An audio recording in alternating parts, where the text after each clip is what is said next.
ಮಹಾರಾಷ್ಟ್ರದ ಸಂಸದ ಧೈರ್ಯಶೀಲ ಮಾನೆ ದೂರನ್ನ ಕೊಟ್ಟಿದ್ರು ಬೆಳಗಾವಿಯ ಜಿಲ್ಲಾಧಿಕಾರಿಗಳ ವಿರುದ್ಧ.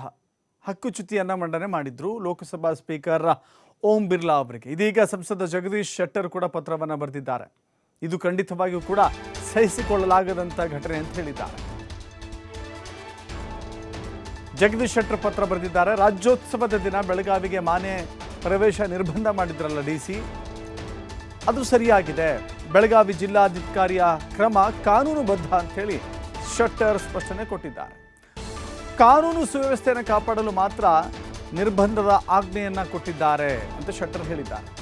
ಮಹಾರಾಷ್ಟ್ರದ ಸಂಸದರಿಗೆ ದೇಶದ ಎಲ್ಲೆಡೆ ಸಂಚರಿಸಲು ಹಕ್ಕಿದೆ, ಆದರೆ ಸಮಯ ಮತ್ತು ಹಿನ್ನೆಲೆ ಜೊತೆಗೆ ಭಾಷಣಗಳ ಇತಿಹಾಸವನ್ನು ಗಮನಿಸಿ ಜಿಲ್ಲಾಧಿಕಾರಿಗಳು ಕ್ರಮವನ್ನು ತೆಗೆದುಕೊಂಡಿದ್ದಾರೆ. ಕನ್ನಡ ಮರಾಠಿ ಭಾಷಿಕರ ನಡುವೆ ಗೊಂದಲ ಇಲ್ಲ. ಮಹಾಜನ್ ವರದಿ ಗಡಿ ವಿವಾದ ಮುಕ್ತಾಯಗೊಳಿಸಿದೆ. ಆದರೂ ಕೂಡ ಗಡಿ ವಿಚಾರದಲ್ಲಿ ಅನವಶ್ಯಕವಾಗಿ ಗೊಂದಲವನ್ನು ಸೃಷ್ಟಿಸುವ ಪ್ರಯತ್ನ ನಡೀತಾ ಇದೆ.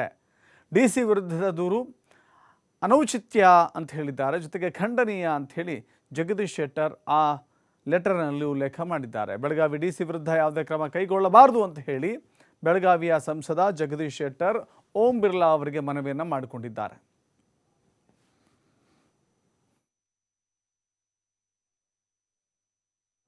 ಸಂಸದರು ಮಾನೆ ಅನ್ನುವಂಥವರು ಪಾರ್ಲಿಮೆಂಟ್ನಲ್ಲಿ ಅಲ್ಲಿ ಸ್ಪೀಕರ್ ಆದಂಥ ಮಾನ್ಯ ಓಂ ಬಿರ್ಲಾ ಅವರಿಗೆ ನಿನ್ನೆ ಒಂದು ಪತ್ರ ಬರೆದಿದ್ದಾರೆ ಮತ್ತು ಸ್ವತಃ ಹೋಗಿ ಕೊಟ್ಟಿದ್ದಾರೆ.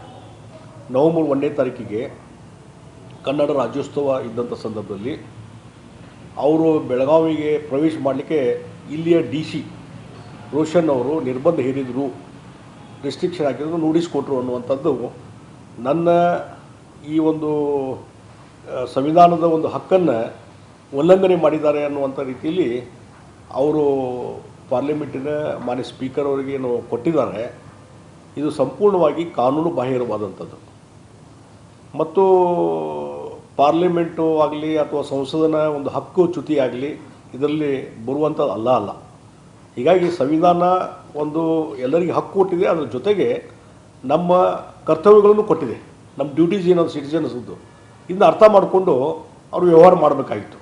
ಆದರೆ ಈ ರೀತಿ ಇದೇ ಒಂದು ವರ್ಷ ಅಲ್ಲ, ಈಗ ಇವತ್ತಿನ ಡಿ ಸಿ ರೋಷನ್ ಅವರು ಇದ್ದಾರೆ, ಇವತ್ತೇ ಇದು ರಿಸ್ಟ್ರಿಕ್ಷನ್ ಹಾಕಿದ ಹೊಸ ಪ್ರೆಸಿಡೆಂಟ್ ಅಲ್ಲ.